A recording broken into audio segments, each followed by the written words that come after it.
This is the Dynasty Roundtable podcast.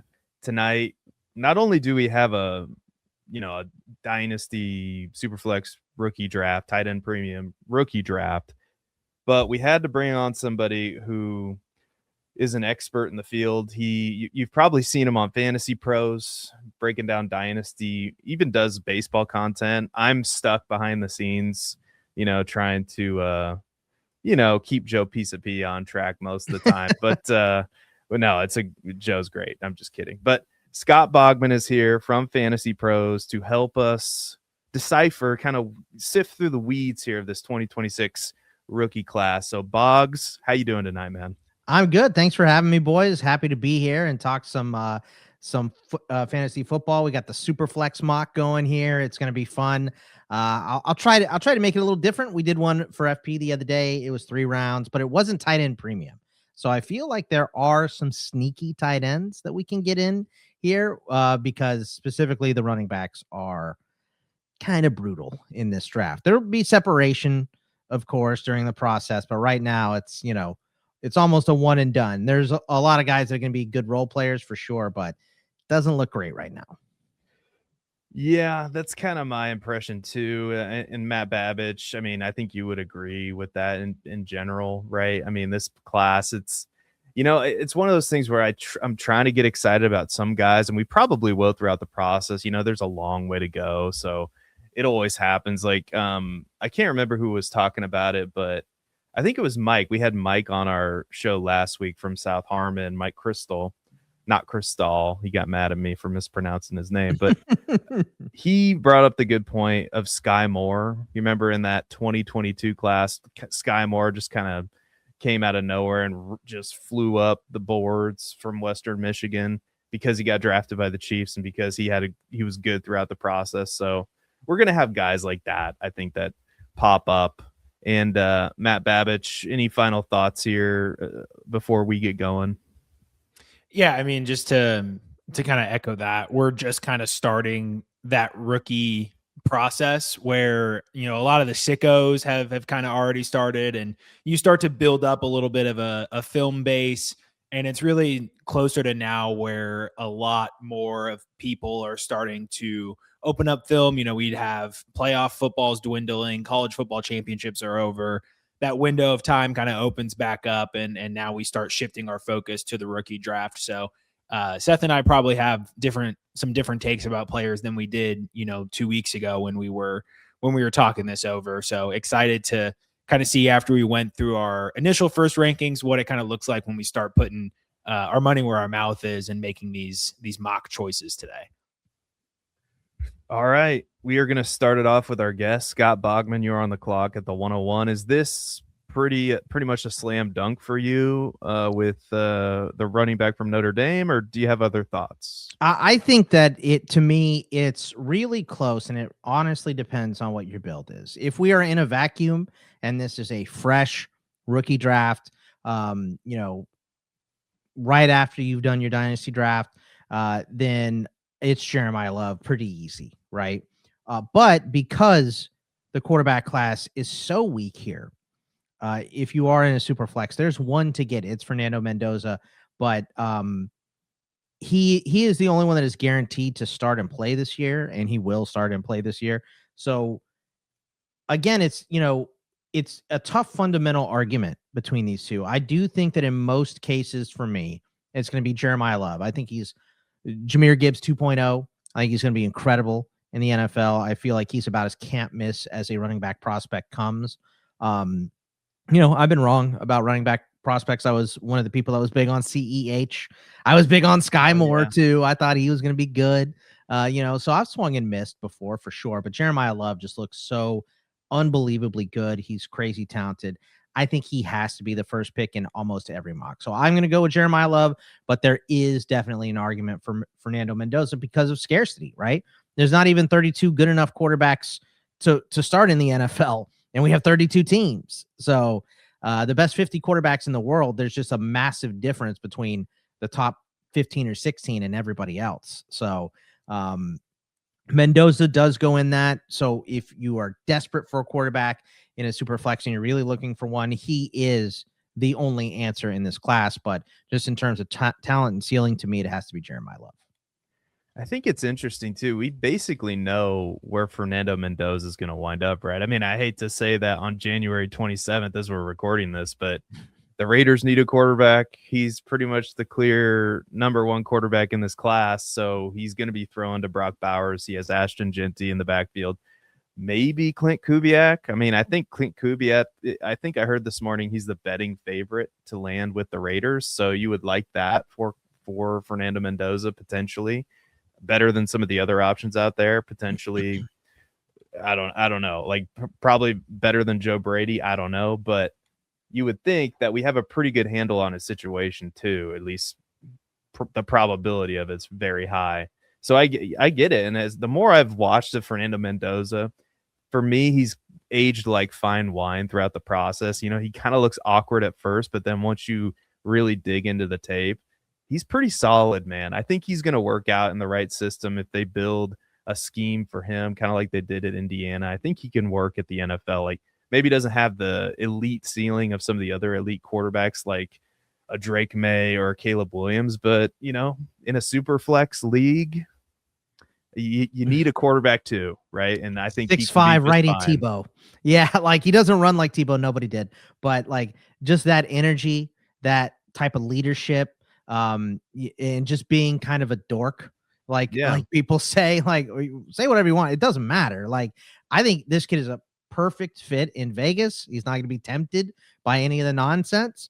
I think he's going to bring the team together, which is exactly what you need for the Raiders. The only way I see him not going to Vegas is if like the Jets offer so much, like that Godfather, you know, a deal you just cannot refuse to move up to get him. And I don't think this is the class to do it. I don't think Mendoza is that prospect either. I think that's probably for a quarterback next year if they want to do that. So we know it's not going to be Dante Moore, but I think that's like the only case where Mendoza doesn't end up in Vegas. I think it would have to be some team swinging in here and just giving up a king's ransom to get one overall. And I just don't, I like Mendoza. I just don't think he's that prospect. It's funny that you make that Tebow comparison because we had Iowa Mike on, last week, and it wasn't on the pod. We were backstage right after the show, but he made that same comparison. And then I made the joke that he's Tim Tebow that went to business school instead of. He does have LinkedIn. School. That's his only social media, he says. So. Like Tim Tebow, like his energy was very much pastoral, like, generating leadership that way. And Mendoza is very much like communicating value to shareholders type of energy. But go ahead and put him on the board, Seth. When we did our rankings video 2 weeks ago, I mentioned he was my 102 in Superflex rankings for pretty much all the reasons that Scott just laid out, right? Superflex quarterback is such an incredibly valuable position. We have a guy, pretty much the only guy in the class that we can guarantee where he's going to go in the draft, that the fact that he's going to go in and start right away. And he's a little bit more of a raw prospect. There's some data that was floating around where quarterbacks that had less than 30 starts in college have not so great of a hit rate in the NFL. I think if there's any guy to do that and be able to kind of break that trend, even though in a pretty small sample size, that could be him, because I love his mentality. I love his maturity where he is already at age 22. I don't think going in and having that expectation that's going to be on the number one overall pick in this franchise that's had such a hard time finding a stable organization to run through with general managers and coaches. I think he's the guy that can come in and really establish that culture. He has the personality to where he can get the buy-in from the teammates. He has the work ethic. And I think he can go out there and make all the throws. We look at guys like Brock Purdy who have limited physical tools, but have the mental side of the game figured out well enough to where they can go in and overcome that. And vice versa. We see people like Sam Darnold, who has the physical tools to make the throws, but came in not necessarily knowing how to do that, came into a dysfunctional organization, and eventually learned how to run through a progression system in San Francisco, and look what happens. So the worry, obviously, is who is running that organization in Vegas. Caleb Williams was a missed Ben Johnson away from potentially being a mega bust. I mean, imagine if they would have rolled with Eberflus for another year and then tried figuring it out. It could have truly completely changed the trajectory of his career. So that's a big worry for me. But as of right now, with the information that we know, I'm willing to put the 102 out here for Mendoza.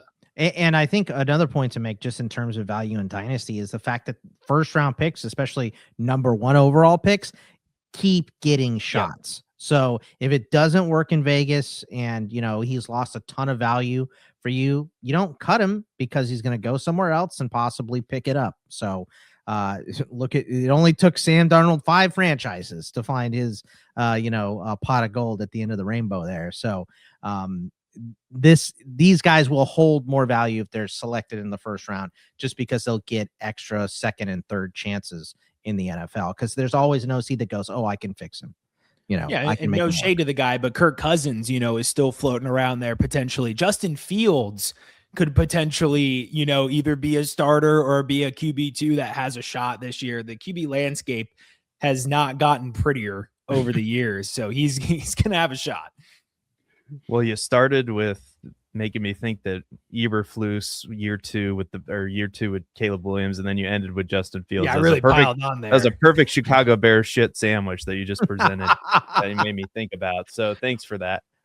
So at the third pick here, it feels like a choose your own adventure novel at wide receiver to me. You could rank Carnell Tate, Makai Lemon, Jordyn Tyson. I mean, they're kind of different players that do different things, but the more I thought about this, the more I think that Carnell Tate is the right answer. So he's going to be my pick here. I don't want to do comps too soon, but when I was watching him, I just thought, he kind of looks like T. Higgins out there, and if he's like a T. Higgins type, long, lanky, not going to be the fastest guy, but I think he runs good routes and he gets good separation down the field. And like, he's the guy who, for lack of a better way to put it, just kind of popped more than the other two. And I really like Makai Lemon. He would be my next guy, but I'm not going to be able to pick him probably. But just it's Carnell Tate by a nose. Scott, like I know you're up next here, so I'll throw it to you to kind of talk about that. Or is that how you see it too, or am I missing this? No, that's the bunch of 3, and I would say Denzel Boston is like right on the cusp. He's probably in there. Maybe he's in his own tier. He's at least he can push himself in there with a good showing during the process here. So, but I think he's firmly 4 behind those guys. And I put Carnell Tate at number 1 as well. Him and Jordyn Tyson, and Jordyn Tyson will be my pick here. But the difference between these two guys, Makai Lemon, is that I just feel, there's more spots to play outside. I think Makai Lemon is pretty much a slot guy in the NFL, which is fine. I mean, he's going to be great. And my favorite pick to put guys in recently has been that number 13 overall pick to the Rams, because it's a luxury pick for them. Devontae Adams is old. Puka Nacua is injury prone a little bit, right? So I feel like any of those guys would work with Sean McVay and Matthew Stafford, right? I mean, you put anybody there, but the difference between Tate and Tyson are both bigger outside guys that can be possession receivers, get a lot of first downs for their team, and be a number 1. The difference to me is that Carnell Tate is just better at contested catches than Jordyn Tyson is. And Jordyn Tyson's not bad, but I think he was like 40.5% this year.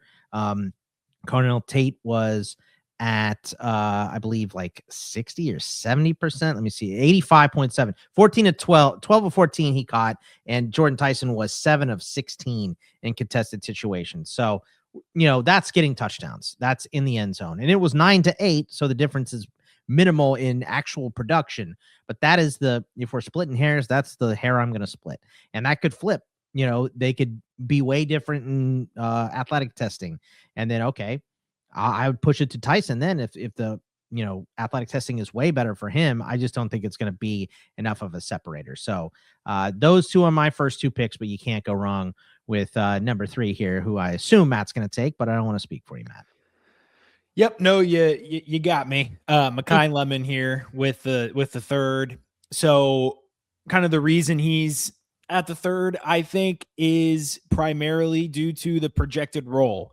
And it's a real thing where guys who can be that primary X and be that main target are generally going to have the higher fantasy ceilings than the guys who are more slots, potentially out there with the Z. And I think that's the potential worry from my eyes with Makai Lemon is what does his out wide usage look like in an NFL role? I think there are certain techniques such as, beating the press and different things like that he's not quite at the level of Jordyn Tyson and Carnell Tate in terms of being able to win outside consistently. I still love what he has to offer. So not necessarily trying to take away from his profile there, but the limitations in terms of can he get to a 28% target share, like target hog type of profile? I don't necessarily know. Like, I don't think he's an Amon-Ra St. Brown type of guy who can live in the slot and get peppered with a 30% target rate or whatever ASRB is running, ARSB is running right now. But for those reasons, I think he's an incredible playmaker. He does have a lot of gifts in terms of his technique.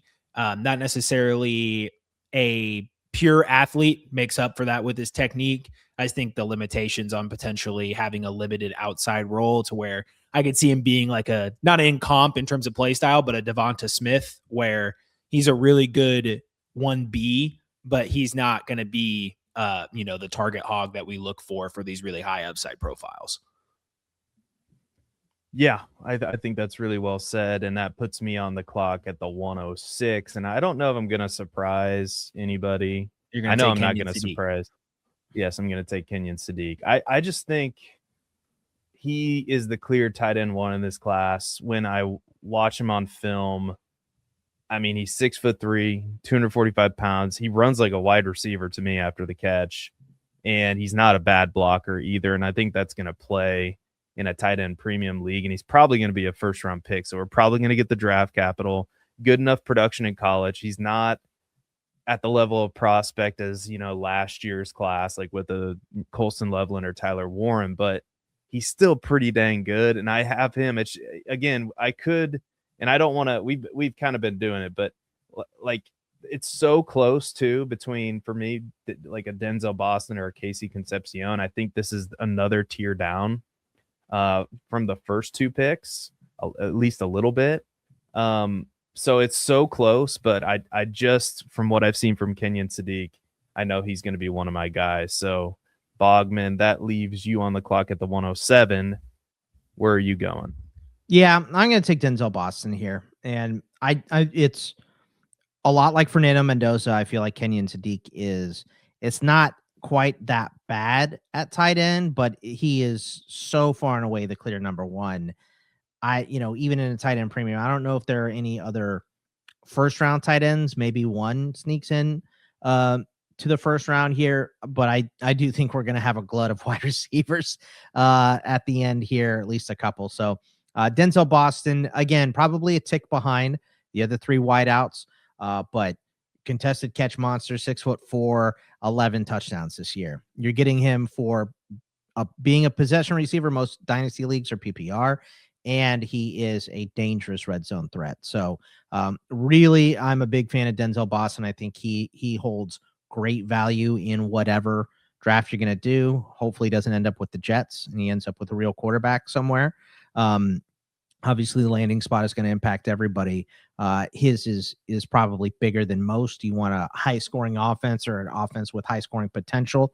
But I do really think that he is kind of in a class of his own. But in a tight end premium, I think Sadiq is the right pick there at number 6. So that's what I was going to do. So I think that's a good pick in tight end premium. But Denzel Boston, strong outside presence, going to be a potential number 1, depending on where he lands. Mr. Babbage, you are on the clock, sir. All right. So instead of going with another receiver here or a pass catcher, I'm going to break the trend and take our RB2, Jonah Coleman out of Washington. One of the biggest things I love about Jonah Coleman is how quickly I think he'll be able to gain the trust of the head coaches. what was Caleb Johnson's big downfall this year, right? He came in not necessarily being a proficient pass blocker, and really from that point on, just it makes it harder to get on the field. And he fumbled couldn't that even kickoff. fumbled the Seattle. kickoff.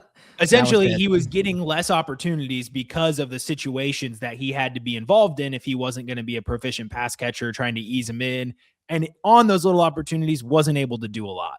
And Gainwell was so good to. Sorry, I'm a Steelers fan. So, but yeah, that's it. You know, you don't earn the trust of your coaches. And I love this call by you, because I feel like that's the difference between Coleman and the next RB, is the fact that we've seen Coleman do it, right? He's been in pass blocking situations. He's been in, receiving situations. So I agree 100% with you here, Matt. I think this is a good pick. So Derek Brown threw out a tweet with some PFF stats not long ago. Final 2 seasons, 182 pass blocking snaps for Jonah Coleman, 1 sack, 6 hurries. That's a great stat for him. And on his 639 collegiate touches, 1 fumble. So just builds into that trustworthy aspect. You're not going to try, he doesn't have fumble issues. He's willing and able to get in down and dirty, 5'9", 220. He's going to be able to throw a body around in the pass blocking game. And he can catch 87 passes caught in his college career. I think he has the explosiveness.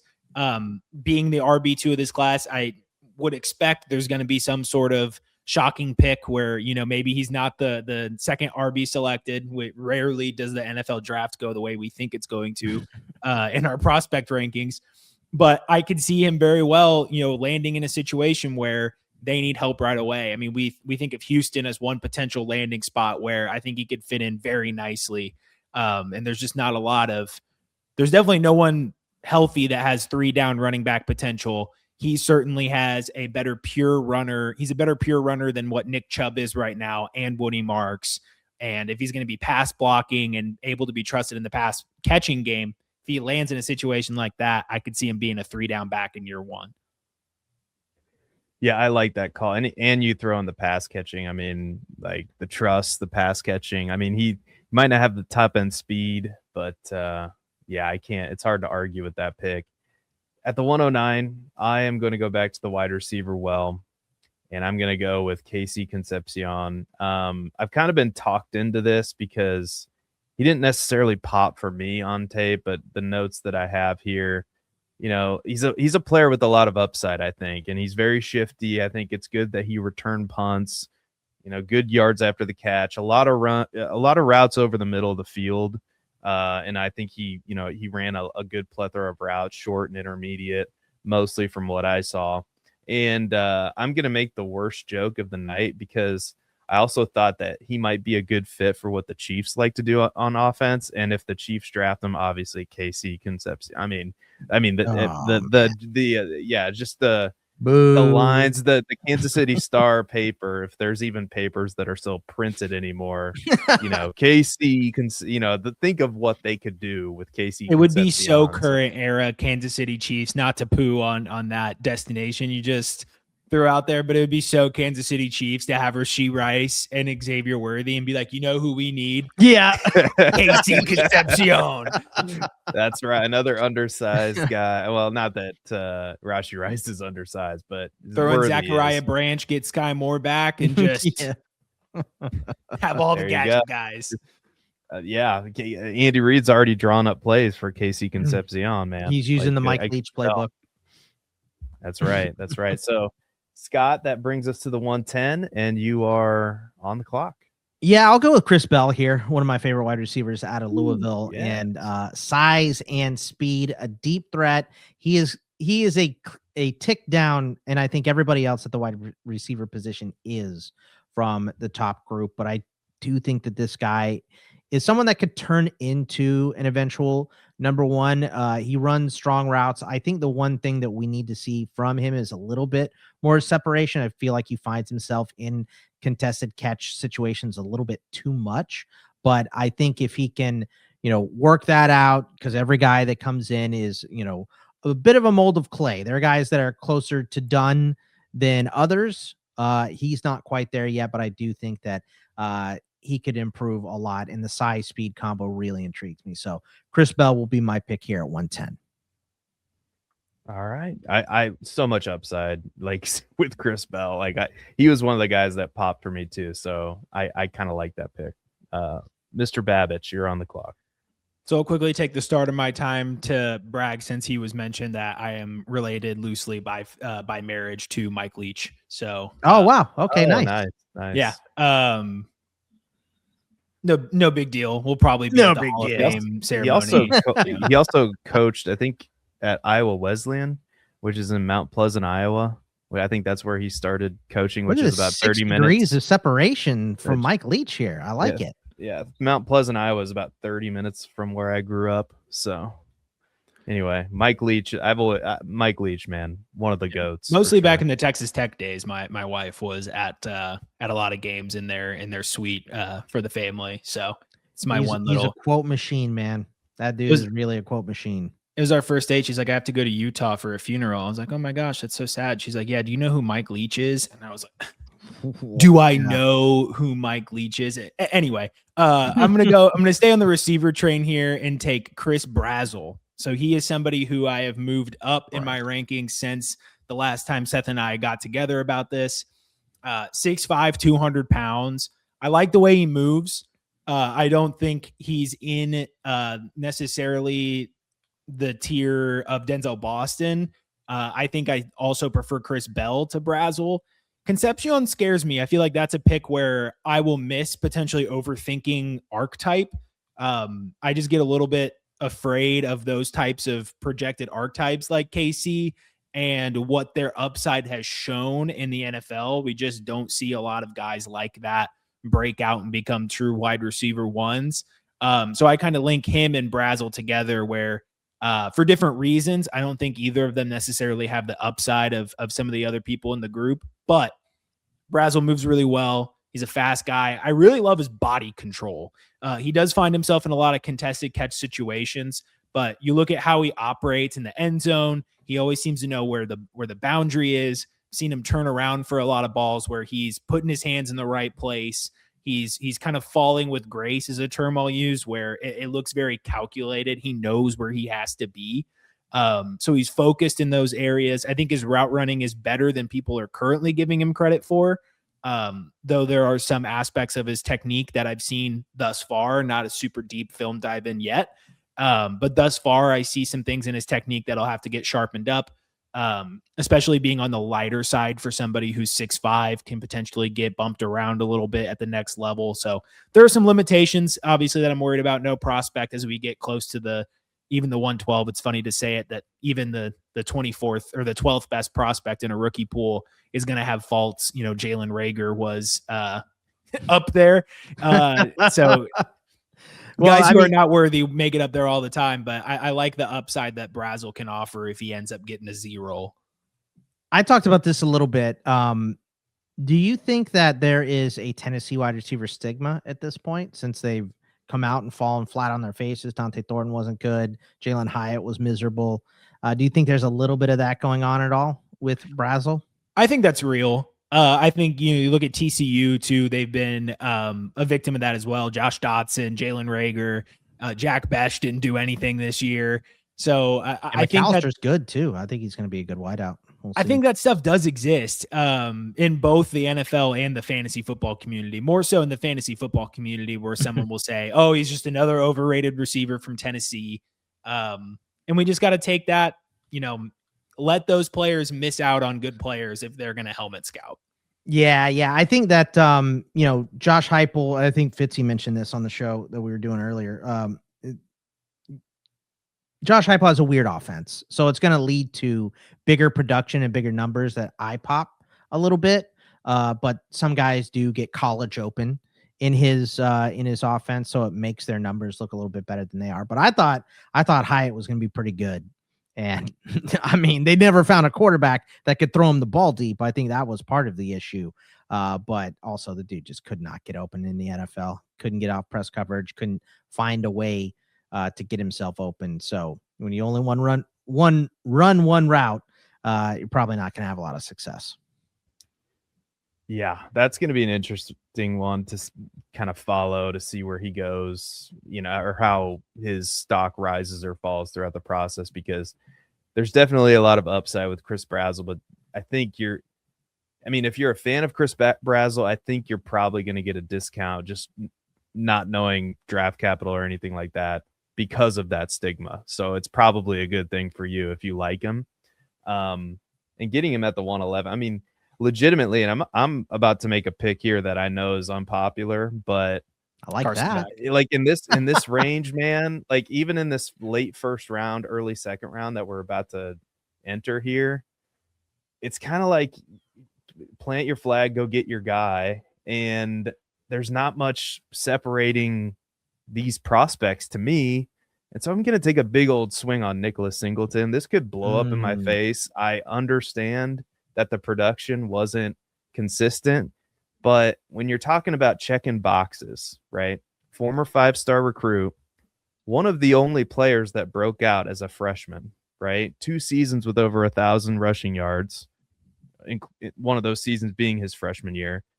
41 receptions in 2024, and he's explosive. I think he is probably more raw than he should be at this stage of his college career, in my opinion. But if you're looking for a sleeping giant in this class at running back, I think it's Nicholas Singleton. Boggs, what do you think? Am I crazy? I don't think you're crazy. Look, the dude is rocked up, right? He is the body of exactly what you want out of a running back. The physical traits are going to blow the doors off of the combine, I feel like, as well. And I think he's going to move up a lot of lists. I'll say this. I don't know if he has the vision to make it in the NFL. Because we've seen Katron Allen was really good at that. I think Jordyn Price was as well. And Singleton has all of these athletic traits that should make him much better than these other prospects, which is why you take a swing on him here, which is why he, popped as a freshman, right? Just his body is built supremely to be a very good running back. We've seen that, though. We've seen a lot of guys like Trent Richardson was that, a great body, run through contact, all that good stuff, would constantly run into the back of his offensive lineman. So if he can fix the vision, everything else is there for him to pop. Yeah, I think he just needs to be a little bit more patient behind the line and quit trying to muscle through everything. So the instincts need work, but the body's there. So Singleton is a risky pick, like you said, but he's definitely going to go within the next group of running backs for sure. All right, I'm going to recap the first round for the podcast audience. So at the 101, Jeremiyah Love goes to Scott. Matt Babbage took Fernando Mendoza at the 102. I took Carnell Tate at the 103. Scott took Jordyn Tyson at the 104. And then Makai Lemon goes to Matt Babbage. Kenyon Sadiq goes to me at the 106. Denzel Boston to Scott at the 7th pick. Matt Babbage, Jonah Coleman, me, Casey Concepcion at 9. Scott took Chris Bell at 10. Matt Babbage took Chris Brazzell at 11. And I just took Nicholas Singleton to round out the first round. So, Scott, you are back up on the clock as we begin the second round. Where are you thinking for this pick? Yeah, I'm debating between two RBs here. I'm going to go with Jordyn Price, running back out of Notre Dame. Good. Between him and Emmett Johnson is splitting hairs to me. I think that we have higher upside for Jordyn Price because I think he had 15 catches in his collegiate career because everything went to Jeremiyah Love, right? So we know that Jordyn Price is a very, very strong runner. Last season, it's 574 yards on 113 carries. That's 6 yards per carry.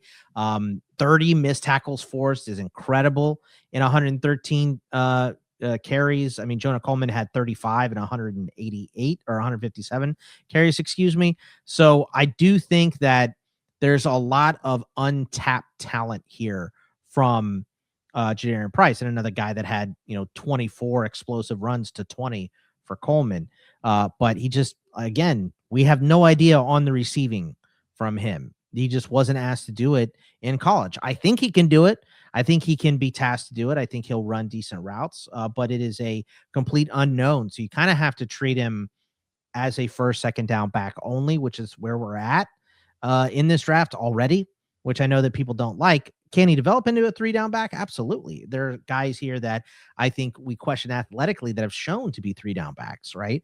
That can easily prove it in the process that they can be these guys. But I just think there's so much upside for Jadarian Price, specifically being behind a guy like Jeremiyah Love, that he offers a ton of upside. And at this point in the draft, I feel like that's what we're looking for, because there's a lack of quarterbacks and there's a lack of tight ends in a super flex tight end draft. So we are looking for a lot of upside, and I think Jadarian Price has a ton of it. Mr. Babbage, you're on the clock. Well, that made it easy for me. I will be taking Emmett Johnson.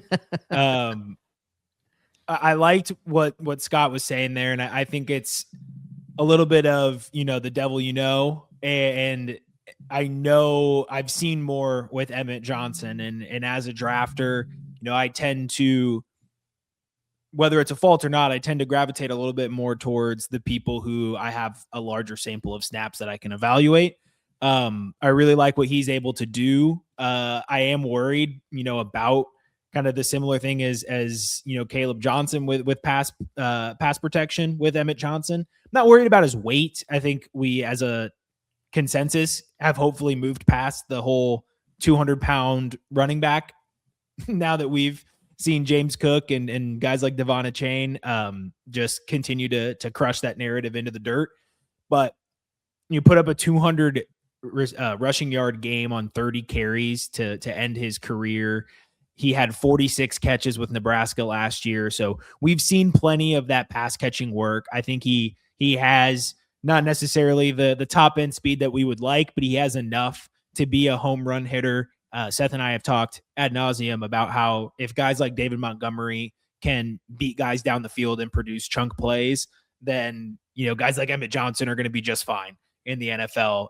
It's more about that vision and being able to get through the hole and get to the second level in order to start being able to accelerate that fast. And I think Emmett Johnson does have that vision where he's going to be able to break off some of those long runs, has a tendency to try and make a big play when there isn't one there, kind of struggles to move the pile sometimes. So there's some question marks there where I agree that Jadarian Price, because of that unknown, has more of that upside. And since I don't have to make that choice, it makes it easy for me just to click the button on Johnson. Yeah, I really like this pick, to be honest with you. The more I watch, the more I like with Emmett Johnson. Like, don't you think if he... I keep coming back to this. Matt Babbage makes fun of me about it. But if he runs like... This isn't going to happen, I don't think. But if he was like a 4.4 guy, I think we'd be talking about him. No doubt about it. He's in the first round. He might be anyway. Like, not first round of the NFL draft, but sure. First round I know what you mean. In our rookie draft here. I think you're right. I think if he ran a 4.4 and he doesn't come in at like 5.9 or anything, I think that I think that he would be the number 2 running back behind Jeremiyah Love. I don't think he's going to run that. So yeah, I think he's more of a 4.5 guy. I think Dave Montgomery was he was a little underdrafted in the NFL draft and therefore pushed down a little bit in fantasy drafts, as if I'm remembering correctly as well. Another guy, but I think the proof is there, right? So I'm taking the swing on upside because I like the upside for Jadarian Price. I think he's already a first and second down back. We just need to find out on third down. Emmett Johnson has showed it to us. So I maybe he doesn't have the elite level speed and the elite level like lateral agility that Jadarian Price has, but he forced 66 missed tackles. He had 251 carries. I can't remember the stat exactly, but I think it was something like 40 catches and 250 carries. It's him and Saquon Barkley in the Big Ten over the last decade. So Fitz had that stat. I'm not remembering it correctly, so don't hold my feet to the fire on that one, but it's something along those lines. I just don't have it in front of me.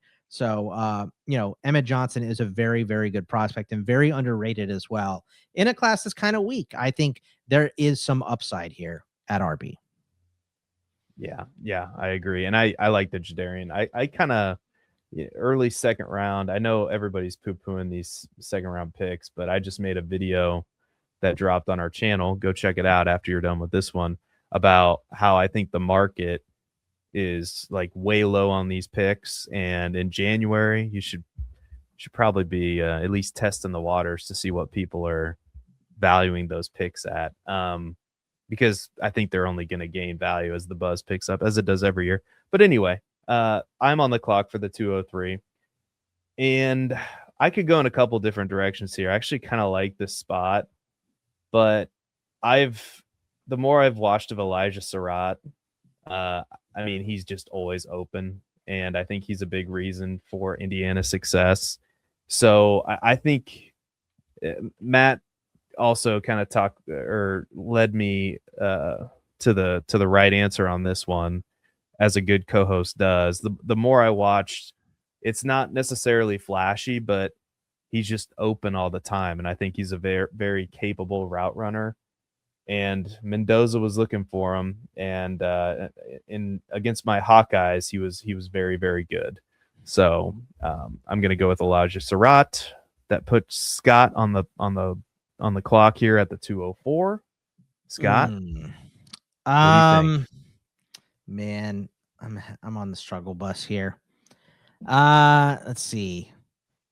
Give me Ty Simpson. It's still super flex, so I think you may have to wait for a season for Ty Simpson. Again, another guy that it could be prime for that number 13 pick to the Rams. If not, there's a bunch of teams later that are still looking for a quarterback. I want him to end up in a spot where he has to sit. That would be the best scenario in my estimation for a guy like Ty Simpson, a guy that we saw, really fade down the stretch, and we're not 100% sure why. We know that he was hurt in that game against Indiana. Maybe he had been carrying that around for a little bit longer, right? A dude that doesn't have rushing upside, but there's plenty of quarterbacks in the NFL that can provide you good quarterback play that don't have crazy rushing upside. Mendoza has way more, and I wouldn't call him a great rusher, but he's an efficient rusher. I don't think Simpson's going to do a lot of that. So he is a bit more of a pocket passer, but with, at this point, specifically after both those running backs went, I feel like it's wide open at running back now. It's kind of wide open at wide receiver, and there's a couple tight ends to take for a tight end premium, but since it's super flex as well, I'll reach for the quarterback and take Ty Simpson here. Yeah, I think it's a good pick to make at this range. Like I would assume, and I don't know for sure, but I would assume some team is going to take a chance on him, if not in round 2, in early round, or if not in round 1, like early round 2. Like I could even see a team trading up to get into the first round if Ty Simpson is dropping now. Yeah. Yeah, exactly. Yeah, exactly. Like I think that kind of scenario exists for Ty Simpson. Like especially, if one of these teams, like, I'm trying to think of, I mean, I guess the Rams, even though I think Stafford's coming back, but like one of these still teams need a quarterback. Yeah. Steelers still need a quarterback. Like one of these teams that could draft a quarterback in the first round, but also let him sit and develop for a year. Cause I think that's probably best case scenario for Ty Simpson. But man, I think at the 204 in this rookie class, I think Ty Simpson at the 204 is a steal. So great pick. Yeah, there's a lot of variables out there. I mean, we have Arizona, who could potentially, for all we know, figure something out draft day and get rid of Kyler Murray, who could then be a bridge quarterback for somebody else, probably not giving up an insane amount of draft capital at this point, I would assume. Same thing for Arizona. If they were to ship out Kyler Murray, they could be somebody to draft somebody behind Jacoby Brissett. Somebody could be looking to trade for Mac Jones to be their bridge quarterback. Not sure if I necessarily want Mac Jones to be my new rookies guy to learn from. But he's certainly come a long way in terms of where he started with the Patriots. For the same reasons, I'm going to take Carson Beck. I don't love it. I don't love the player, but I do like the price currently at the 205 in Superflex compared to where he's probably going to go in the draft. I mean, he certainly has plenty of collegiate experience, 3 straight seasons, 400 yards passing, been in college football for 5 years. So he's been around for a very long time. He's watched a lot of film, and I'm naming this kind of theory that I came up with in our lessons learned after Tyler Shuck, because it was super flex. And I told Seth that it didn't matter where, it didn't matter when. I didn't want Tyler Shuck on my team. And turns out I don't necessarily know how to evaluate quarterbacks very well. Neither does a lot of people. Neither does a lot of the NFL. Yeah. And so the point is, if you can get a guy, whether it's Ty Simpson or Carson Beck, in the middle of the second round, somebody who maybe not this year, but probably next year, like we said, these guys who get drafted high, the quarterback carousel, they're going to get chances. And being able to take a shot, at this point in the draft, you can argue they should have been taken closer to the 201 and the 202, and I think you'd have a valid point. I like this pick. I actually did take Carson Beck in that 3-round Superflex mock. So lots of starts, and he really cut the turnover-worthy plays way down this year. I know that's not the public perception of him because they didn't really want him to throw in the playoffs, and he ended the national title on the interception and all that. But comparative to his previous seasons at Georgia, he really did a great job of holding onto the football this year. And I think evaluators are going to notice that. And that's a guy that he ends up in the right situation could easily be Brock Purdy, right? A guy that's not going to run that much, but it's just going to go through his progressions and make the right call because the O-line is protecting him and the wide receivers are getting open. Like, he has enough experience to definitely do that. So I like that pick. I like it too, because I was going to consider him at the 206. I was literally thinking, how far can I push Carson Beck down this draft board so I can still get him? But I can't now because Matt took him. You son of a bitch. I thought when you said I'm going to really shake things up, when you said Singleton, I thought it was going to be Carson Beck. It was Nichols Singleton all the way there, if I'm being honest. But I thought for sure. Anyway, it doesn't matter. He's taken here. So I think I agree with everything you guys said. I'm a Carson Beck guy. I think he could work in the right scenario, and that's, at the 205 in this class, I think it's a really good pick. Speaking of my pick, it kind of throws me for a loop because that was going to be my pick. But I do think I have a nice. Yeah, I am filibustering. Where's my dictionary? I can just start reading from the letter A. You do the Patton Oswalt. Boba Fett's arm caught. Jumps out of the Sarlacc pit. Yeah, all that stuff. If you've ever seen Parks and Rec. Yep. Yeah. One of my wife's favorite shows. But I think, man, another guy that is rising up my rookie rankings, and I already have a tight end. I guess it doesn't matter. Eli Stowers, I think, could be really good. I think he's kind of raw right now. He's a little bit undersized at 235 pounds or 235 pounds, but man, I just think he's one of those guys that I watched him and he kind of popped. He had his best season, in 2025. Something weird about him when I went to 247 is he was a former 4-star recruit. Somehow he was a 3-star recruit as a transfer, which doesn't happen a lot. Not that really matters at all, but he clearly had his best season this year, and man, I to me, he just pops off the tape at times. So again, kind of a raw prospect, but I think somebody with a lot of upside, and that's kind of the guys that I target in the second round, definitely in the third round in rookie drafts. So I will throw it back to you, Scott, at the 207. You are now on the clock. Yeah, you upset me a lot because that was definitely going to be my pick there. Yeah. I think this is a great pick. This is as close to Harold Fannin as you're going to get, I feel like, in this class, right? Like a dude that has done it. I mean, Harold Fannin set all kinds of records at Bowling Green, and Stowers was playing against the monsters in the SEC and had a great year. So, and had Diego Pavia throwing to him and had a great year. So, like, I do think that Eli Stowers is a very, very good pick in a tight end premium. There's one more tight end that I like that I think is a little bit underrated that I'll go ahead and take here. It's Michael Trigg, the tight end out of Baylor. If you want to talk about physical presence, this dude has it. Just absolutely enormous, rocked up, looks like a very imposing figure, and a dude that, he has some issues with his hands. Yeah, he's had some drops for sure. But 7 drops this year. That's 12.3%. That's the highest of the tight ends that I see on my board, but also, one of the highest yards per route run, more missed tackles forced than any other tight end in this class. And there's ones with way more receptions than him, and a decent ADOT as well at 11.3. So a dude that's going to get open down the field, can kind of be a seam tight end. And, it depends. The landing spot is going to matter a lot. It's really tough to project tight ends because they have so much stuff to learn coming in the NFL. So, you go from blocking defensive ends in the Big 12, which there are some good ones, but now you got to block TJ Watt. Now you got to block Myles Garrett. You know what I mean? So that becomes a massive part of their game. But I do think that Trig is going to be used more as a receiving tight end.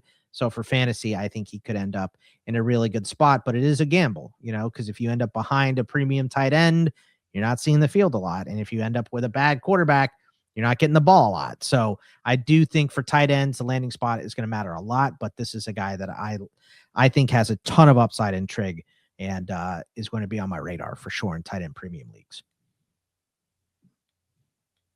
Matt Babbage, you were on the clock at the 208. Going to go back to my bread and butter. It's the only position, I say it all the time, it's the only position I actually really feel confident scouting. Skylar Bell, receiver for Connecticut. I love what this dude has to offer. There are, when you can just look at the frame and you can immediately spout out some of the typical pain points that receivers like him can face. Can typically, get knocked around a little bit, potentially not as reliable of a blocker. But on that point, dude actually gets after it, and he has explosive playmaking ability. I like the way he tracks the ball coming in. He has aggressive hands. He is, seemingly just always getting open. I can't remember, did he get nominated for the Blindnikoff, or was he a finalist? If not, I can't remember. If he wasn't a finalist, he was definitely a short list. He was definitely up there in terms of just his overall stats in terms of receivers in the nation. And when you turn the tape on and watch him play, he is explosive. He is fun to watch. Friend of the program, John Lobb, comps him to a bigger, stronger prospect than Jordan Addison. So that's high praise. And so I really like what Skylar Bell can do. We'll see what happens with draft capital. I feel like he could end up being a guy that maybe goes a little bit underloved in the NFL draft. But if he gets, a day 2 draft capital, look out. John Lobb likes his name because it's easy to say. Number one, I love John Lobb. He's a UConn fan. Yeah, and he's a UConn guy. I actually used to do a college fantasy show with John Lobb for a long time. It was me and him and Eric Froton.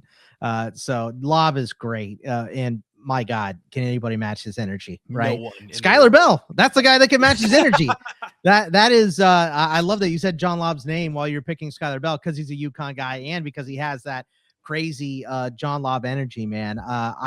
It hurt my heart to hear you take him because I haven't seen anybody really else on him outside of my guy CK. Obviously, John Lobb is one of those people being a UConn fan and a season ticket holder for a million years and all that good stuff. So I just motor and ability to make guys miss after he catches the ball. I love this pick. It hurts me that you took him here. I thought, in a 2 round, I could probably wait till my last pick and take him, but snipe me on him by just 2 picks. So great work, Matt. Thank you. I don't know if I'm going to be that guy, but let's see here. I'm just going to make sure he's still available and make sure I'm just not missing anything. That was great radio, Seth. Yeah. I'm good at what I do. Probably not as good as some people, but Katron Allen, is he still available? He's there. Yeah. You're going to double it up. All right. You're going to be like that guy in your fantasy league. Is Jamar Chase still available? We all know the guy, but Katron Allen, I think at this stage in the draft, I don't know if I need to say too much, but I will. Back-to-back seasons with 1,000 rushing yards. I think he was a good, in theory, pairing with Nicholas Singleton. Obviously, it didn't work out record-wise with Penn State, but Nicholas Singleton, albeit he's big and fast, Katron Allen's just tough, man. He's tough to bring down. Good vision. I mean, if you combine these Katron Allen and Nicholas Singleton, I think you'd have one of the more elite prospects we've ever seen. If you gave Nick Singleton Katron Allen's vision, he'd be Saquon Barkley. Yeah, exactly. Which Penn State all around there. So yeah. So for that reason, I think Katron Allen, NFL teams are going to be, I think, high on him because of his toughness, even though he doesn't have the elite speed, but the production there. And obviously he was basically getting more opportunities than Nicholas Singleton towards the end there. So Katron Allen for me. Scott, you're back up on the clock at the 210. Man, I like that you took both of them, right? Because it's like, what do you want more? So you play the upside on the first pick, and then you get the production on the second pick. So I like that you doubled up there. I'm a big fan of Katron Allen. I might take him over Singleton, honestly. Okay. Man, last pick. Which way do I want to go here? There's a lot of play. Man, I'm still reeling here from Skylar Bell being taken. Give me just because I want to put his name in people's minds for a tight end premium. Give me Tanner Koziol, the tight end out of Houston, 6'7". I know the kids are doing the thing. Wormley had to call me on it because I said 6'7". I didn't do the thing on our show, but massive man, and has had a ton of production already. And obviously at 6'7", a huge contested catch guy, 27 contested catches, right? Because he's not getting out of the way a lot, but or contested targets, 20 catches. So pulling him down at a 75% clip. He's not making a lot of guys miss, but 74 catches for 727 yards and 6 touchdowns playing for Houston. I think this dude can get on the field immediately as a red zone threat, and has the physical tools to develop into one of the better tight ends in the league if the speed is there for him. I think that is going to be a big question. Ari runs pretty clean routes, good hands, and has the frame to box out anybody in the league. So, sorry, you had to type the guy's name in too here. My bad. Everybody. No. But, it's all right. I just, because we're talking tight end premium here, I would just want to put him on people's radars. No, that's a good call. I'll have to, you gave me an assignment. We gotta. I'll say it one more time for the kids. The 6'7" tight end here. I'll have to put on some film of Tanner Koziol. So haven't gotten that far yet, but you'll like him. Like him. Gotcha. Yeah. That's what I love about having conversations like this. You know, you're like we've had them with guys like Cody Carpentier and Matty Kiwoom and John Lobb on the program before. So. Man, rookie season. Lots of names, great. Lots of opinions.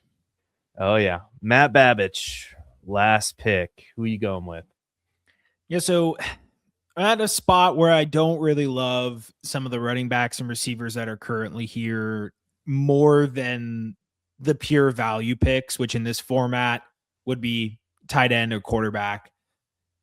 And I think I'm just going to take a shot on a quarterback that had first round buzz last year and may just end up surprising us in where he lands and what he's able to do. And so I'll go with Garrett Nussmeier. Okay. I'm not in love with the pick, but I think I'm going to try something new this year where especially we're at the back end of the second round. I'm going to try just going pure value and trying to put maybe some of my prospect opinions aside a little bit. Because I think you go to the running back position and we'll start with the receiver position. Some guys I like are like Zachariah Branch, I think could make some plays.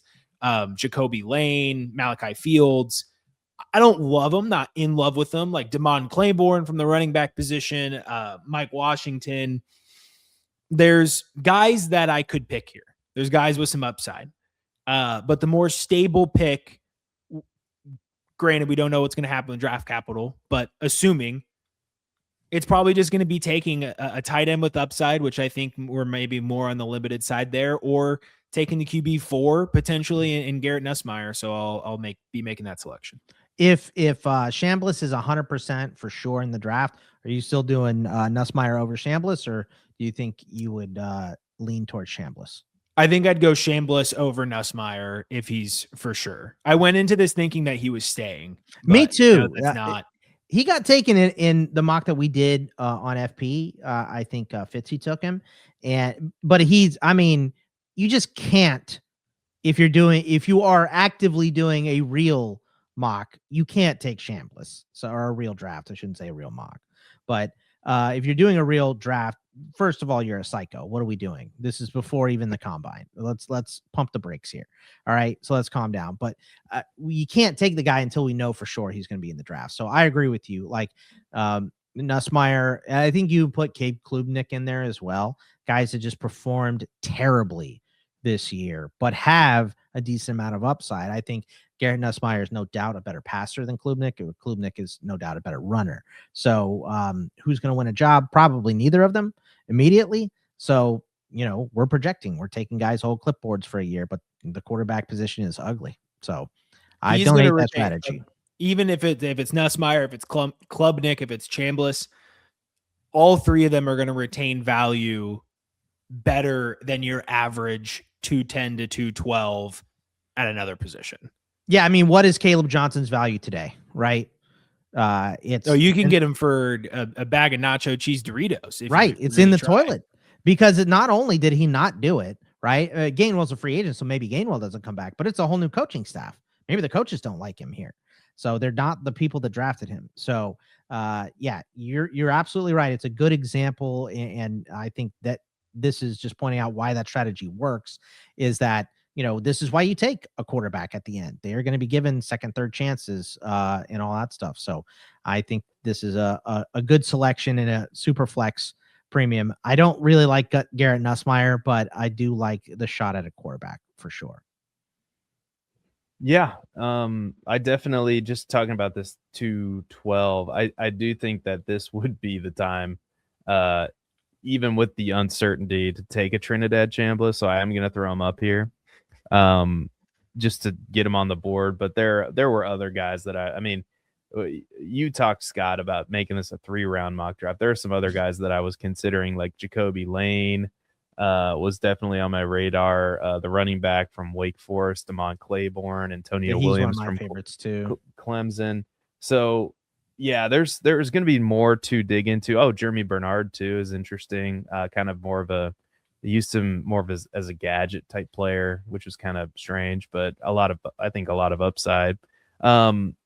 So yeah, just a lot more to do digging into this, but we're only going to do 2 rounds tonight. So I rounded it out there with Trinidad Chambliss from Ole Miss. So just to recap round 2 now, Scott took Jadarian Price at the 201. Matt took Emmett Johnson from Nebraska at the 202. I took Elijah Surratt at the 203. Scott took Ty Simpson at the 204.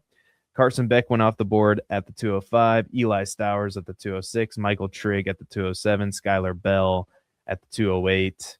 I took Katron Allen at the 209. Tanner Koziol at the 210. Garrett Nussmeier, and then Trinidad Chambliss rounds out round 2.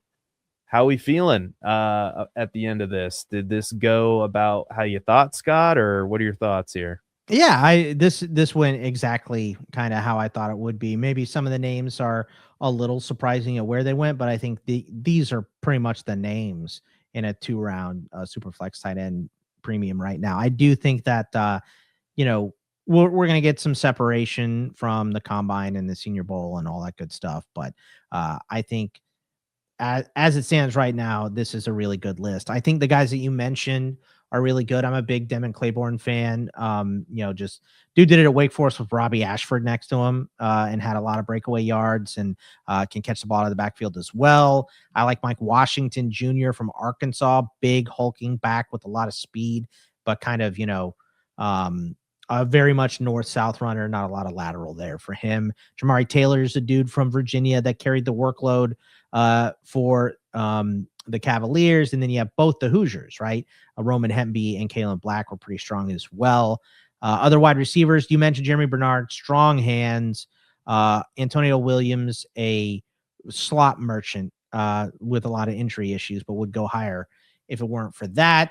I think Omar Cooper Jr. is one of Fitzy's favorites, a dude that was just amazing in the process, right?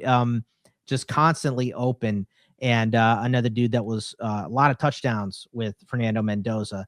And then there's other tight ends. I don't know, Matt, are there any tight ends that you think for tight end premium? I don't want to hog all the time here at the end. Is there anybody else you like that we didn't go through?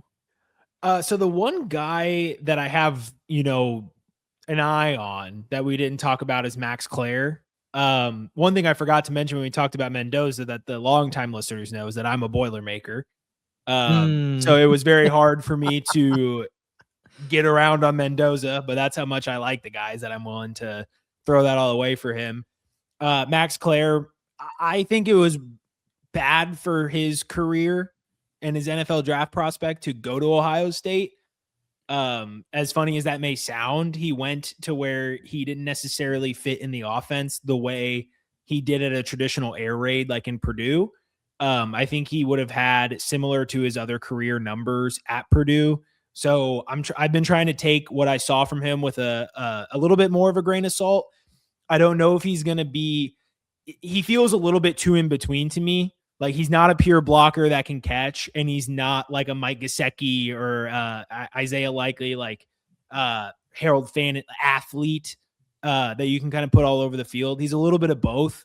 Like he's a little bit too small and not quite athletic enough to be the pure pass catcher, and he's not quite strong enough and good enough at blocking to be the pure blocker. So I feel like that's going to hurt him in terms of where he gets selected in the NFL draft and how I see him integrating with an NFL offense.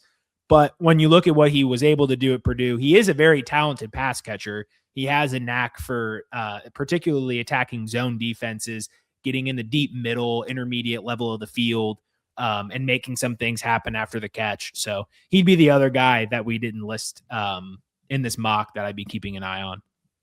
I also like Joe Royer from Cincinnati. Feel like Cincinnati was on the field less than any other team in college football this year. They were dead last in time of possession. I feel like if they were just middle of the pack, we would have had a little more buzz on Royer. And then Cuevas is interesting. He was hurt a lot at Bama this year, playing nicked up a lot. And then Daquan Wright just had, for Ole Miss, had a lot of yards and catches and yards after the catch as well. 394 yards after the catch, I think, led him 10.1 yards of rack per reception, which is, a lot of busted coverages, a lot of wide opens, but a solid target for Chambliss as well. So just to throw a couple other tight ends at y'all. Very, very good. Very good. So definitely some more work to do. Definitely got to go check out that tight end from Houston. Scott Bogman, thank you so much for joining us. Let the people know where they can find you and where to follow you and go check out your work. Boys, thanks for having me on, man. This is fun. I always love talking football, right? So if you want to find any of my work, I do a lot of obviously Dynasty coverage at Fantasy Pros. And I do baseball stuff at In This League with my buddy Chris Welsh. You can follow me at Bogman Sports on Twitter. That is, I don't do a lot of social media. I do a lot more watching of Instagram than posting on Instagram, but Twitter is where I do post my work. So at Bogman Sports, Bogman Sports is my handle. Very good. And I can say just being the producer at Fantasy Pros, you got to go check it out. Great guys over there. So not only great not only great content, but just great dudes. It's a and great also time. Pizza right. Yeah, and great Pizza dudes is there. and Pizza is there. Yeah, it's good. He's there too. His Patriots are in the Super Bowl. Good for him. Yeah, great. But no, Joe's great. But that's what's so great about Fantasy Pros is we can, go back and forth with the guys. It's just kind of like, how you would talk to your friend. I mean, we are friends, but we're just dudes having beers at a bar, talk about exactly. Sports. That's basically what we're recording. It's a great vibe. And Matt Babich, any final words of wisdom before we get out of here tonight? Start studying up. It's rookie draft season will be here before you know it. And I've said it once, I'm going to say it again. I think you're better off making most of your informed prospect decisions before the combine gets here, because we have every year we have these pro day, combine, draft capital swings. And if you let yourself get too focused on the information that comes from pro days, combines, and the NFL draft, you'll lose some of the conviction that you previously had about the prospects themselves. Yes, things like people's 40 times, their athletic metrics, where they get drafted, who they get drafted to in the NFL are very important. But you can make a mistake where you focus too much on the Tampa Bay landing spot and you miss out on Emeka Egbuka or Bucky Irving. Or a Bucky because Irving. of his size. That was the example I had in my head. And when you said Tampa Bay, I was going like, man, Bucky. I thought you were going to say Bucky, but that's two good examples right there. And Emeka is a perfect one. He's buried. Nah, he's not. The better I've gotten at Dynasty, the more I have went into the pro day combine season being more confident in who I already like. And there's always going to be guys that you're going to find new information on. You're going to rise them up, but you let yourself get too carried away with the Jalen Ragers and the Andy Isabellas and the N'Keal Harrys, who you weren't really thinking about too seriously. And then you see the draft capital and you're like, oh, well, you got to move them up. No, you don't. DK Metcalf can't run a 3-cone. He sucks. Oh my gosh. I mean, just the biggest series of ridiculousness that you'll see happens during combine season. A lot of good information, but a lot of silliness as well. Yeah, and I don't know how you, and I don't want to go too far down this well, but you said something and it reminded me of what I've thought pretty much every single year I've done Dynasty content ever since we started this thing is when you are the closest you are to the season ending, which is kind of where we are now. The season just ended, right? And you have your, like, who you really believe in as players, right? And then as we get through, as we will, and maybe we're contributing to this, I don't know. We're starting to go through the process, right? And it gets noisier and noisier and noisier and noisier. And one thing that Matt, you did, you never wavered on Emeka Egbuka last year. And I think that's a lesson that we can all take is like, who do you feel very strongly about at the beginning of the process? Maybe even track your rankings to see like where you started and where you finished, might be a good exercise for all of us, I was low on Pearsall because he landed in San Francisco a couple of years ago, right? And then I'm like, well, they have Kittle, they have McCaffrey gets the ball, Ayuk, and now everybody's dead.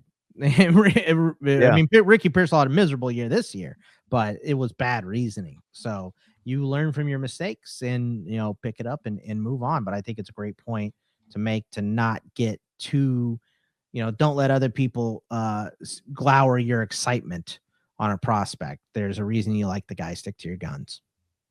Yeah, and I just feel, and I can't think of an example off the top of my head. Maybe Sky Moore is the example of a guy who just finds the perfect landing spot and gets boosted up, and everybody's clamoring to get him on their dynasty team. And yes, is draft capital important? Yes, is situation important? Of course, but at the end of the day, you also have to be good at football, which is where you start, which is kind of where we are in the evaluation right now, So I think it's a great point both of you guys made there.